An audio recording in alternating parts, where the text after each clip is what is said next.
எல்லாருக்கும் வணக்கம். நான் மணிகண்டன் பேசுகிறேன். இந்த வீடியோவில் மேஷ ராசியில் பிறந்து அஸ்வினி நட்சத்திரத்தில் பிறந்தவங்களுடைய குணநலன்களை பற்றியும் அவங்க எப்படி இருப்பாங்க, எப்படிப்பட்ட குணாதிசயங்களோட பிறந்திருக்காங்க அப்படிங்கிற விஷயத்தை பற்றி இந்த வீடியோவில் பார்க்கலாம். அஸ்வினி நட்சத்திரத்தில் பிறந்தவங்க எப்போவுமே அடுத்தவங்க அவங்கள பற்றி பேசணும் அப்படிங்கிற ஒரு எண்ணம் எப்போவுமே அவங்ககிட்ட இருந்துகிட்டே இருக்கும். சரிங்களா? சில சமயம் மட்டும் சாதுரியமான பேச்சினால் மற்றவங்கள கவருவாங்க. சரிங்களா? பொருள் சேர்க்கணும் அப்படின்னு சொல்லிட்டு அதிகமாக விரும்பக்கூடியவங்க அஸ்வினி நட்சத்திரத்தில் பிறந்தவங்க.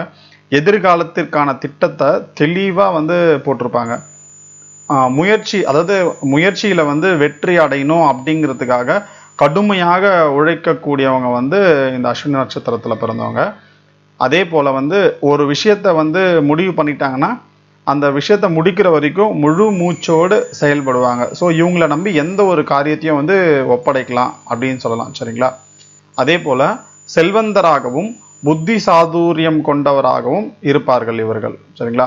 ஆனால் இவங்க கிட்ட இருக்கக்கூடிய ஒரு நெகட்டிவ் என்னன்னா, விவாதம் செய்வது இவங்களுக்கு ரொம்ப பிடிக்கும். அதிகமாக விவாதம் பண்ணுவாங்க. மற்றவர்களை எளிதில் புரிந்து கொள்ளக்கூடிய ஒரு நல்ல ஒரு அமைப்பு இவங்க கிட்ட இருக்கு. அஸ்வினி நட்சத்திரம் அப்படிங்கிறது பார்த்தீங்கன்னா ஒரு தேவ கணம் அப்படி சொல்லுவாங்க. அதாவது ஒரு மருத்துவ சம்பந்தப்பட்ட ஒரு நட்சத்திரம். ஸோ இந்த நட்சத்திரத்தில் பிறந்தவங்க கையிலேருந்து மருந்து வாங்கி சாப்பிட்டா உடனே குணமாகும். அதாவது அவங்களுக்கு வைத்தியம் தெரியுதோ வைத்தியம் தெரியலையோ அது முக்கியம் கிடையாது. அவங்க கையால் சாப்பிட்டா நமக்கு நாள்பட்ட நோய்கள் இருந்தால் சீக்கிரமாக குணமாயிடும். அதே போல் இவங்க கிட்ட கேட்கவே இல்லைனா கூட நிறைய ஆலோசனை சொல்லுவாங்க. நிறைய அறிவுரைங்கிற பேரில் நம்மளை உட்கார வச்சு நிறைய விஷயங்கள் இவங்க பேசுவாங்க. இந்த அஸ்வினி நட்சத்திரத்தில் பிறந்தவங்க மேஷ ராசியில் தெய்வீக வழிபாடு, புராண ஜோதிட சாஸ்திரங்களில் ஈடுபாடுடன் விளங்குவார்கள். தைரியமுடையவர்கள், செய்தொழிலில் தவறு செய்யாமல் அவங்கள பார்த்துப்பாங்க. சரிங்களா? தர்மம் செய்யும் பண்புடையவர்கள், பொய் கொஞ்சம் கம்மியாக தான் பேசுவாங்க. ஆடை அணிகலன்கள் மேலே விருப்பம் அதிகமாகவே இருக்கும். அந்த முன்கோபம் அப்படிங்கிற விஷயம் இவங்களுக்கு கொஞ்சம் ஜாஸ்தி அப்படின்னு சொல்லலாம். சரிங்களா? இவங்களுடைய செயல்னால் இவங்க பெரும் புகழை அடைவாங்க. சரி, அஸ்வினி நட்சத்திரம் 4 பாதம், அதாவது முழு நட்சத்திரம் 4 பாதங்கள் கொண்டது.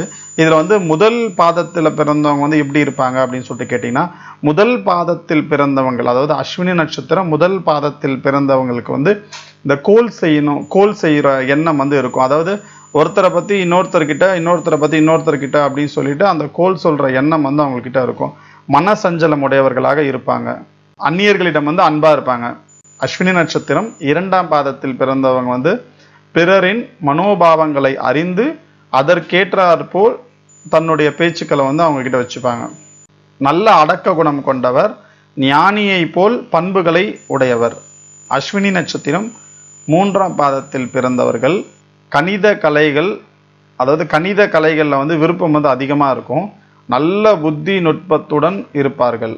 அஸ்வினி நட்சத்திரம் 4ஆம் பாதத்தில் பிறந்தவர்கள் உடல் கொஞ்சம் கூன் விழுந்த மாதிரி இருக்கும். மிகுந்த அறிவுள்ளவர்கள். அதாவது ஜோதிட சாஸ்திரம் இவங்களுக்கு கண்டிப்பாக தெரிஞ்சிருக்கும். சிறிது காமகுணம் அதிகமாகவும் இருக்கும்.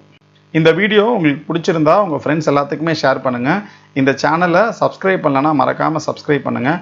அடுத்த வீடியோவில் பரணி நட்சத்திரத்தை பற்றியும் பரணி நட்சத்திரத்தோட பண்புகளை பற்றியும் தெளிவாக பார்க்கலாம்.